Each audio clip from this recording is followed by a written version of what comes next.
Hello and welcome everybody to Parcham classes के polity sessions में मैं दिलीप पुरी आपका बहुत बहुत स्वागत करता हूं। आज जो हम चैप्टर पढ़ रहे हैं या टॉपिक पढ़ रहे हैं वो है प्रेसिडेंट रूल। चैप्टर वही है इमरजेंसी प्रोविजंस, लेकिन उसमें टॉपिक है प्रेसिडेंट रूल। इससे पहले हम जो टॉपिक करा था इमरजेंसी प्रोविजन में वो था नेशनल इमरजेंसी अंडर आर्टिकल 352। हमने देखा था नेशनल इमरजेंसी किन किन सर्कमस्टांसेस में लगाई जाती है, कहाँ कहाँ लगा सकते हैं, क्या क्या प्रोविजंस होते हैं, उसके इफेक्ट्स क्या होते हैं, कॉन्सिक्वेंसीज क्या होती हैं, पार्लियामेंट्री अप्रूवल क्या है, ड्यूरेशन क्या रहती है, रिवोकेशन किस तरीके से किया जाता है। तो सारी डिटेल हमने नेशनल इमरजेंसी से रिलेटेड पढ़ चुके हैं और वो हमारे लास्ट लेक्चर्स में कवर्ड है। तो जिन्होंने नेशनल इमरजेंसी नहीं देखा है वो पहले उसको कवर करें, फिर हम आगे बढ़ते हैं प्रेसिडेंट रूल की तरफ। अब प्रेसिडेंट रूल एक दूसरे टाइप की इमरजेंसी है। जैसे हमने शुरू में पढ़ा था इमरजेंसी 3 टाइप की हो सकती है। फर्स्ट हमारी नेशनल इमरजेंसी अंडर 352, देन हमारी स्टेट इमरजेंसी या फिर प्रेसिडेंट रूल अंडर आर्टिकल 356, और तीसरा हमारी financial emergency that is declared under article number 360।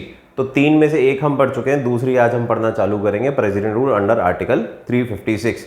So without wasting time let's jump to president rule. अच्छा, आज क्वेश्चन की स्लाइड में भूल गया हूं, तो क्वेश्चन में आपको जनरली यही बता देता हूं, आप उसका आंसर कमेंट सेक्शन में दे दें कि laws made under president rule are continued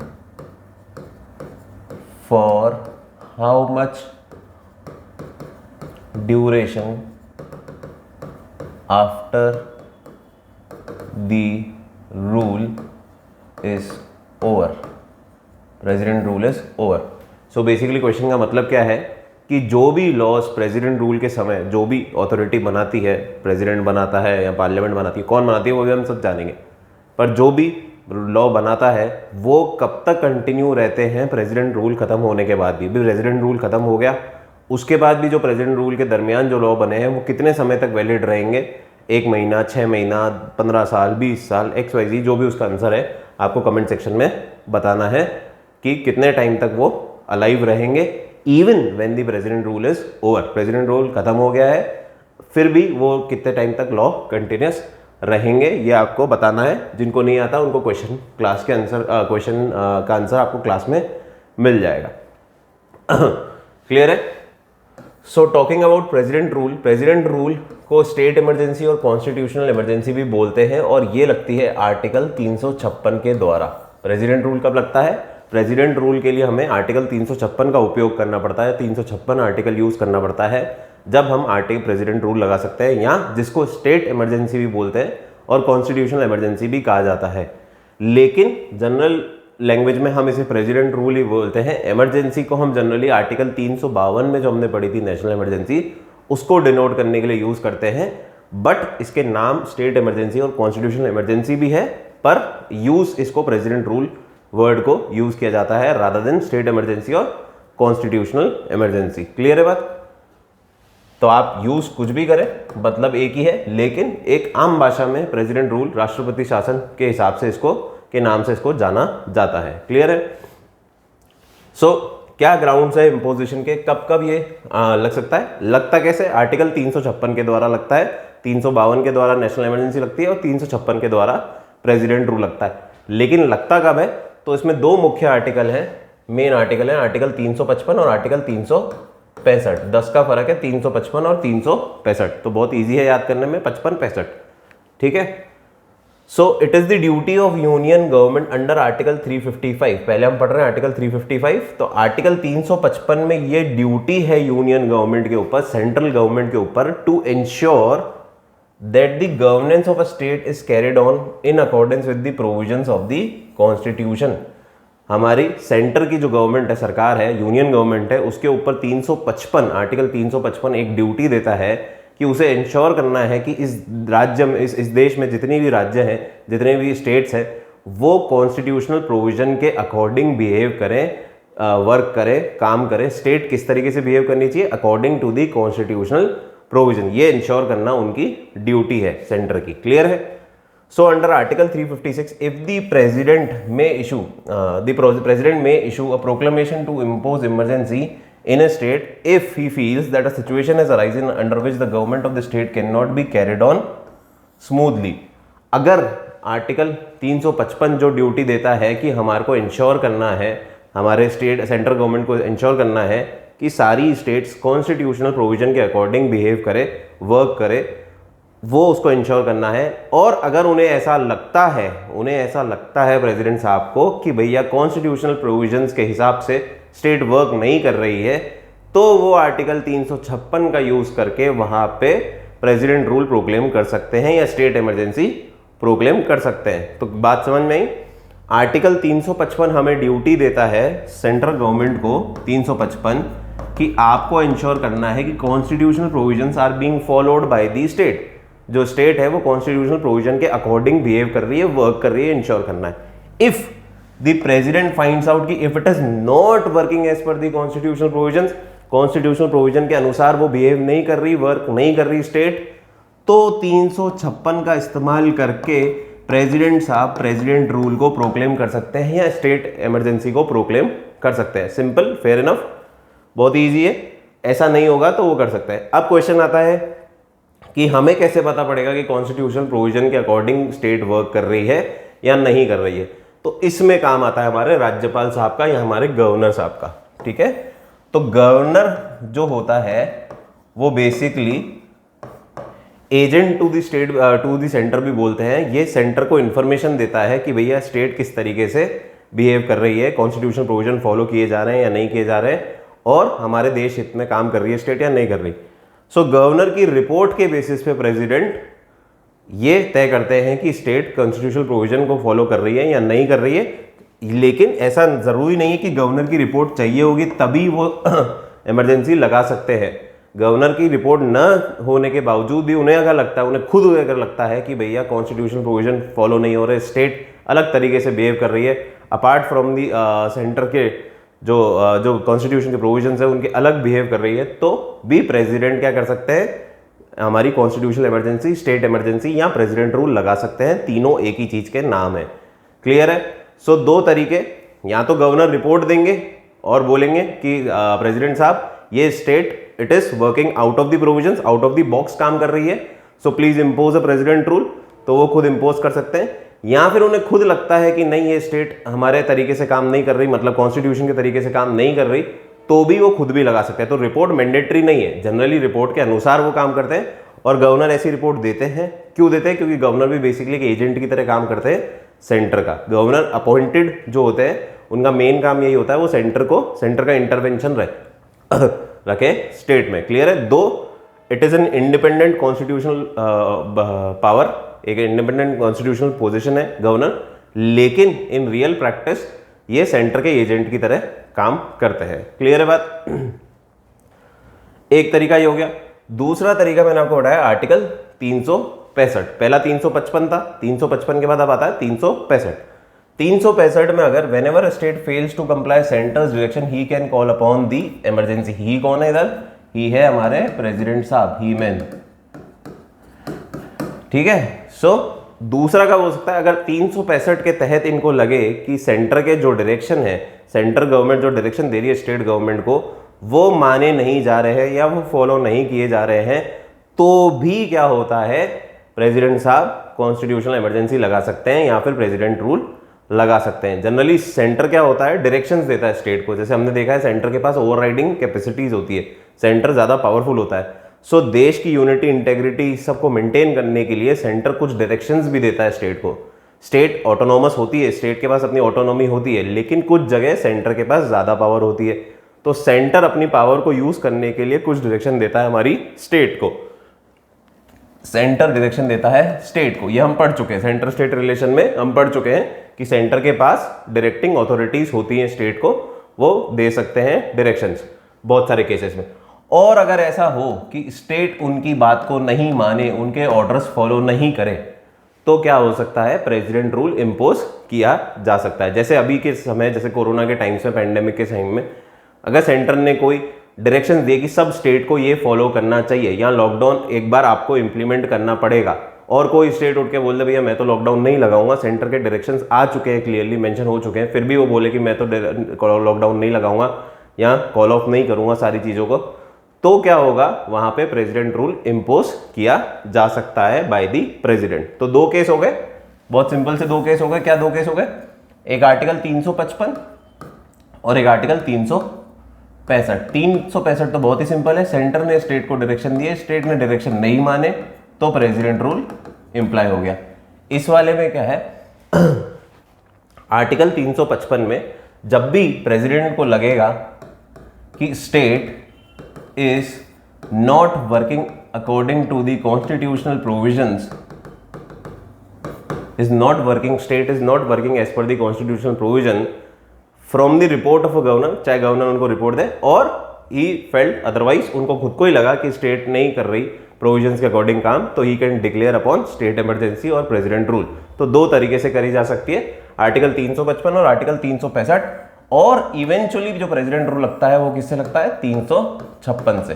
president rule 356 से लगता है, लेकिन उसका यूज किया जाता है आर्टिकल 355 या 365 के द्वारा। कोई प्रोविजंस 355 या 365 के द्वारा प्रोविजंस लगा के 356 का यूज किया जाता है। क्लियर है बात? इंटरकनेक्टेड, डॉट्स कनेक्टेड है, तो तीनों आर्टिकल एक साथ आपको समझ में आ जाएंगे। इसलिए हमें इसे डीपली पढ़ना है रादर देन रटने वाली बात। पॉलिटी को रटना नहीं होता, रटोगे तो कंफ्यूज होते जाओगे, 355 क्या है, 356 क्या है, 365 क्या है।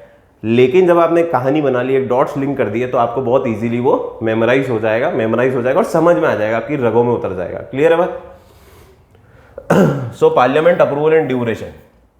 अब जैसे हमने नेशनल इमरजेंसी में पढ़ा था कि पार्लियामेंट अप्रूवल और ड्यूरेशन कितनी रहती है, या पार्लियामेंट किस तरीके से अप्रूवल देती है, तो वैसे ही हमें इसका भी पढ़ना है। प्रेसिडेंट रूल में पार्लियामेंट अप्रूवल का क्या सेंस रहता है, तो एक बार मैं आपको समझा देता हूं। सो जैसे ही प्रेसिडेंट ने प्रेसिडेंट रूल प्रोक्लेम किया, उसके 2 महीने के अंदर it has to be approved by the Lok Sabha and Rajya Sabha through a simple majority. क्या करना है? प्रेसिडेंट रूल जब भी प्रोक्लेम किया गया, 356 का यूज किया गया और प्रेसिडेंट रूल लगाया गया, तो लोकसभा और राज्यसभा को 2 महीने के अंदर अंदर 60 दिन। नेशनल इमरजेंसी में क्या होता था, पहले 2 महीने ही होता था वहां पे, लेकिन बाद में उसे 30 दिन कर दिया गया, 1 महीने के अंदर अंदर। लेकिन प्रेसिडेंट रूल में अभी भी कितना समय है? 2 महीने। 2 महीने के अंदर अंदर लोकसभा और राज्यसभा दोनों को क्या करना है? अप्रूवल देना है कि this emergency should be continued. और इधर क्या है? सिंपल मेजोरिटी से। नेशनल इमरजेंसी में क्या था? स्पेशल मेजोरिटी की जरूरत थी। यहां पे क्या है? हमारे को सिंपल मेजोरिटी की जरूरत है। अगर दोनों दे देते हैं तो हमारा प्रेसिडेंट रूल आगे बढ़ेगा। एक और चीज इसमें ध्यान देने की है कि जो प्रेसिडेंट रूल है वो 6 मंथ्स के लिए लगता है। वही जो जैसे नेशनल इमरजेंसी थी 6-6 महीने के लिए आगे बढ़ाई जा सकती है। At a time, at a one go कितनी हो सकती है? 6 महीने, फिर उसे आगे बढ़ाया जाता है। नेशनल इमरजेंसी जो थी वो बढ़ती थी हमारी for an indefinite period, infinite period, कितने भी समय तक आप उसको बढ़ा सकते हो, जितने समय तक आपका प्रोक्लेमेशन चल रहा है। लेकिन जो प्रेसिडेंट रूल है वो at the max can be continued to 3 years, till 3 years। 3 साल तक की आप प्रेसिडेंट रूल को कंटिन्यू कर सकते हो, उससे आगे आप इसको कंटिन्यू कर सकते हो। इसमें भी एक कैच है जिसको भी हम पढ़ेंगे। सो अभी अभी क्या है? प्रेसिडेंट रूल जब भी प्रोक्लेम हुआ, उसके 2 महीने के अंदर अंदर लोकसभा और राज्यसभा को अप्रूव करना पड़ेगा बाय सिंपल मेजोरिटी कि ये कंटिन्यू होनी चाहिए इमरजेंसी या प्रेसिडेंट रूल। और जो ये बढ़ता है, ये 6-6 महीने के गैप में बढ़ता है, similarly like national emergency, but it can be extended up to 3 years only. 3 साल तक ही आप इसे बढ़ा सकते हो, लेकिन नेशनल इमरजेंसी को हम आगे तक लॉन्गर पीरियड तक के लिए कर सकते थे। सो क्या एक बार वापस पढ़ लेते। The proclamation relating to the state emergency, state emergency बोले तो president rule, shall be laid before each house of the parliament, मतलब लोकसभा और Rajya Sabha, unless both houses approve the emergency shall cease to have effect. अगर दोनों house नहीं करते हैं approve तो वो आगे नहीं बढ़ेगी। After the expiry of a period of 2 months, क्या टाइम है ड्यूरेशन इनके पास? 2 महीने की ड्यूरेशन है जब तक इनको अप्रूवल देना है। Further the duration of proclamation can be extended up to 6 months। 6 महीने के दरमियान के 6 महीने के अंतराल में ही आप इसे बढ़ा सकते हो। ड्यूरेशन ऑफ 6 months के साथ साथ ही आप इसको बढ़ा सकते हो। Each time by both houses of a parliament passing resolution approving its continuance beyond the period of an year the proclamation. अच्छा, यहां तक की कहानी समझ में आ गई। इसमें एक सिंपल मेजोरिटी और है और मैक्सिमम 3 years है, वो भी आगे आ जाएगा आपके। अब अगर आपको 1 साल से आगे, मैंने आपको बताया इसमें एक कैच और है कि it can be extended up to the maximum of 3 years with a duration of 6 months at once. 6-6 महीने में इसको बढ़ाया जा सकता है, लेकिन इसको बढ़ाया कितने समय तक के लिए जा सकता है? सिर्फ 3 साल तक के लिए इसको बढ़ाया जा सकता है। लेकिन इसमें भी एक कैच है कि अगर 1 साल तक तो इसको बहुत आसानी से आप बढ़ा सकते हो, 6-6 महीने करके 1 साल तो आप इसको बढ़ा सकते हो। लेकिन अगर आपको 1 साल से 3 साल तक इसको बढ़ाना है, मतलब 1 साल के बाद भी आपको बढ़ाना है, बढ़ कब तक सकती है? 3 साल तक बढ़ सकती है। लेकिन 1 के बाद अगर आपको बढ़ाना है तो आपको 2 चीजों का ध्यान रखना है, दोनों में से कुछ भी हो। Proclamation can only be continued, continued मतलब 1 साल के ऊपर, और कहां तक हो सकती है? हो 3 साल तक ही सकती है, 3 साल से ऊपर नहीं हो सकती, 3 साल तक ही हो सकती है। लेकिन 1 साल से भी अगर आपको ज्यादा करनी है तो आपको वहां का जो इलेक्शन कमिश्नर है उस स्टेट का should certify that it is not possible to hold elections in the territory. यहां तो इलेक्शन कमिश्नर जो है, इलेक्शन कमीशन जो है, वो ये बोले कि इस टेरिटरी, इस पार्ट ऑफ टेरिटरी में इलेक्शन नहीं कराए जा सकते, इसलिए इसको कंटिन्यू करने की जरूरत है। तो पहला कारण तो ये हो सकता है, और दूसरा कारण हो सकता है proclamation of national emergency in whole of the nation और होल और पार्ट ऑफ द स्टेट। जिस स्टेट की बात चल रही है उसमें नेशनल इमरजेंसी डिक्लेयर्ड हो तो ही आप इस प्रेसिडेंट रूल को beyond a period of 1 year you can extend it. Clear है बात? लोकसभा डिसॉल्व, चलो अब वापस इसको एक बार थोड़ा सा समझ लेते हैं अच्छे से। प्रेसिडेंट साहब ने 356 का यूज करके प्रेसिडेंट रूल लगाया, प्रेसिडेंट रूल प्रोक्लेम कर दिया। क्लियर है बात? इस प्रेसिडेंट रूल को कंटिन्यू करने के लिए we need approval from Rajya Sabha and Lok Sabha through a simple majority. ये बात समझ में आती है? Within a period of 2 months. ठीक है, 356 से प्रेसिडेंट रूल लगाया, इस प्रेसिडेंट रूल को आगे कंटिन्यू करने के लिए क्या चाहिए हमारे को? राज्यसभा और लोकसभा का सिंपल मेजॉरिटी से अप्रूवल चाहिए within 2 months of the date of declaration of proclamation. जब भी आपने प्रोक्लेम किया उसके 2 महीने के अंदर अंदर आपको इसकी परमिशन चाहिए। And it can increase up to a maximum of 6 months at one go for a period of 3 years. और इसको आप बढ़ा कैसे सकते हो? 6-6 महीने के अंतराल में आप बढ़ा सकते हो। भाई मेरे को प्रेसिडेंट रूल लगाना है, 6 महीने हो गए, 6 महीने खत्म हो गए, अब मुझे आगे भी कंटिन्यू करना है प्रेसिडेंट रूल, तो वापस से मुझे इनकी परमिशन चाहिए होगी पार्लियामेंट के हाउसेस की, तभी ये आगे बढ़ेगा, अदरवाइज नहीं बढ़ेगा। तो 6 महीने के लिए मैं इसको फिर फर्दर बढ़ा सकता हूँ, फिर 1 साल खत्म होगा, फिर 6 महीने के लिए फर्दर बढ़ा सकता हूँ, फिर 6 महीने के लिए फर्दर बढ़ा सकता हूँ। ऐसा कब तक कर सकता हूँ मैं? 3 साल तक। पूरी अवधि कितनी है मेरी? 3 साल। मैक्सिमम मैं 3 साल तक बढ़ा सकता हूँ। अब 3 साल तक बढ़ा तो सकता हूं, लेकिन 1 साल बाद, आफ्टर 1 ईयर, मतलब 2 बार बढ़ाने के बाद, 2 6 महीने खत्म होने के बाद, आफ्टर 1 ईयर, अगर मुझे इसको 3 साल तक बढ़ाना है या 1 साल से ऊपर कितना भी बढ़ाना है, तो उसमें 2 केस होने चाहिए। सबसे पहले, national emergency must be declared in whole of the country, या फिर उस स्टेट की जिसकी हम बात कर रहे हैं उसमें नेशनल इमरजेंसी डिक्लेयर्ड हो, पूरे पार्ट पे या पूरे पे या किसी भी पार्ट में। क्लियर है बात? तो पहला केस क्या है? 1 साल से ऊपर अगर बढ़ाना है तो नेशनल इमरजेंसी डिक्लेयर्ड हुई भी होनी चाहिए, तब या तो पूरी कंट्री में या फिर किसी भी पार्ट उस स्टेट में, जिस स्टेट पे हम ये प्रेसिडेंट रूल लगा रहे हैं उस स्टेट पे नेशनल इमरजेंसी डिक्लेयर होनी चाहिए। ये भी समझ लेना, नेशनल इमरजेंसी को क्या करते हैं हम? या तो पूरी कंट्री पे भी लगा सकते हैं या एनी स्टेट पे भी लगा सकते हैं, लेकिन प्रेसिडेंट रूल हम उस स्टेट पे, एक स्टेट पे लगाते हैं। किस पे लगाते हैं? उसको स्टेट इमरजेंसी भी कहते हैं। क्या कहते हैं? स्टेट इमरजेंसी भी कहते हैं। क्लियर है बात? सेकंड, दूसरा केस क्या है नेशनल इमरजेंसी का कि हम प्रेसिडेंट रूल को आगे कंटिन्यू करने का? पहला ये हमारा हो गया नेशनल इमरजेंसी। दूसरा केस है कि जो इलेक्शन कमीशन है वो अप्रूवल दे या रिटन में एक नोटिस दे कि भैया इधर हमारे यहाँ पे इलेक्शन नहीं हो सकते हमारी नई स्टेट असेंबली के, इस वजह से आपको प्रेसिडेंट रूल आगे बढ़ाना है। तो 2 केस में आगे बढ़ सकती है 1 साल से, या तो नेशनल इमरजेंसी डिक्लेयर्ड हो पूरी कंट्री में या उस स्टेट के किसी पार्ट पे या पूरी स्टेट पे, या फिर इलेक्शन कमीशन रिटन में ये लिखे या ये अनाउंस करे कि भैया इस पार्ट ऑफ द टेरिटरी में अभी इलेक्शन नहीं कराए जा सकते, इस वजह से there is a need of continuation of हालात ऐसे नहीं है कि इलेक्शन हो पाए, तो there is a need of continuation of president rule, तो ही प्रेसिडेंट रूल आगे कंटिन्यू किया जा सकता है आफ्टर 1 ईयर। 1 साल तक तो इसकी जरूरत नहीं है, 1 साल तक तो आप नॉर्मल राज्यसभा लोकसभा की परमिशन लेके 2 बार 6-6 महीने के आप क्या कर सकते हो, लगा सकते हो। लेकिन 1 साल से भी ऊपर अगर आपको लगानी है तो आपको इन 2 चीज़ों की ध्यान रखनी है। और 1 साल के बाद भी कितने साल तक ही लगा सकते हो आप, 3 साल तक की अवधि तक की इसको कंटिन्यू कर सकते हो, इसके आगे आप नहीं कर सकते। क्लियर है? ठीक है, अब आया हमारा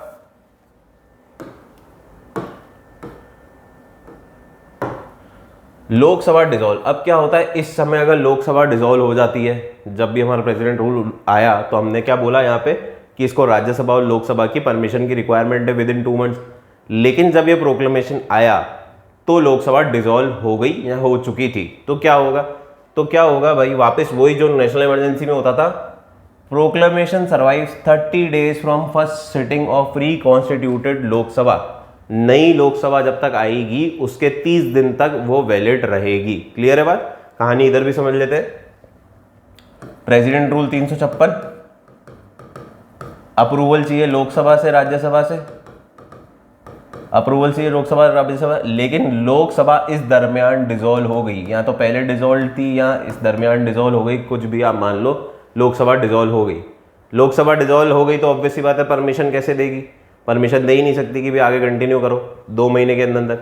लेकिन क्या होगा, इस दरमियान आपको राज्यसभा से परमिशन मिल जाएगी, क्योंकि राज्यसभा तो कभी डिसॉल्व होता ही नहीं है। क्यों? क्योंकि राज्यसभा तो परमानेंट हाउस है, तो राज्यसभा तो आपको परमिशन दे देगा अगर देनी होगी तो।